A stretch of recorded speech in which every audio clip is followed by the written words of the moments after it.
Markus 3, pasal keempat ayat 35. Pada hari itu, waktu hari sudah petang, Yesus berkata kepada mereka, marilah kita bertolak ke seberang. Oke. Yang ngomong bertolak ke seberang, Yesus. Kalau Yesus mengeluarkan kalimat, itu berarti firman yang keluar dari mulutnya pasti terjadi. Jadi marilah kita bertolak ke seberang itu sama dengan kita pasti sampai ke seberang dengan selamat. Karena yang mengeluarkan kalimat itu adalah Yesus.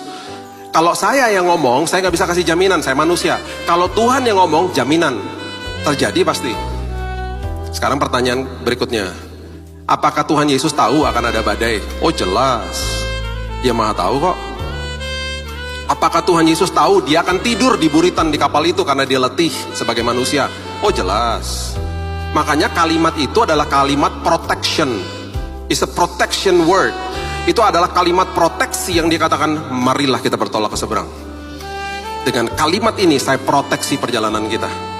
Sekarang saya mau tanya, Yesus ada di dalam perahu kehidupan kita, ada badai, nyampe nggak ke seberang? Ya pasti sampai lah. Nggak mungkin enggak. Yesus di dalam hidup kita kok. Udah pasti terproteksi lah hidupnya, gitu loh. Ya, engkau tidak peduli kalau kita binasa. Yesus dengan kemurahan hati, dia bangun, dia bilang, dia menghardik angin itu dan dia berkata kepada danau itu, diam, tenanglah. Lalu angin itu reda dan danau itu menjadi teduh sekali. Kalau saya bisa tambahkan, teduh sekali karena permintaan murid-muridnya. Berhentikan badainya Tuhan. Kalau Yesus setuju sama apa yang mereka lakukan, dia akan ngomong begini di ayat yang ke-40. Ayat 40 berbicara begini.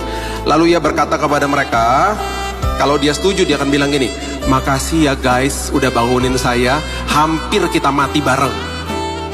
Betul gak? Kalimatnya dia benar-benar keras sekali. Dia bilang begini, mengapa kamu begitu takut? Terus dikatakan lagi, mengapa kamu tidak percaya? Dia ngomong begini setelah badainya udah diberhentikan. Perhatikan kalimat-kalimat ini. Setelah badainya udah selesai, dia ngomong gitu. Kenapa kamu takut? Kenapa kamu gak percaya? Kan saya udah ngomong di awal tadi. Harusnya jangan bangunin saya. Perhatikan apa yang terjadi ketika badai diberhentikan. Ketika manusia keluar dari proses. Perhatikan ayat 41. Mereka menjadi sangat takut. Udah takut, makin takut. Ayo. Dan berkata seorang kepada yang lain, siapa gerangan orang ini sehingga angin dan danau pun taat kepadanya? Di ujung daripada itu semuanya, mereka nggak kenal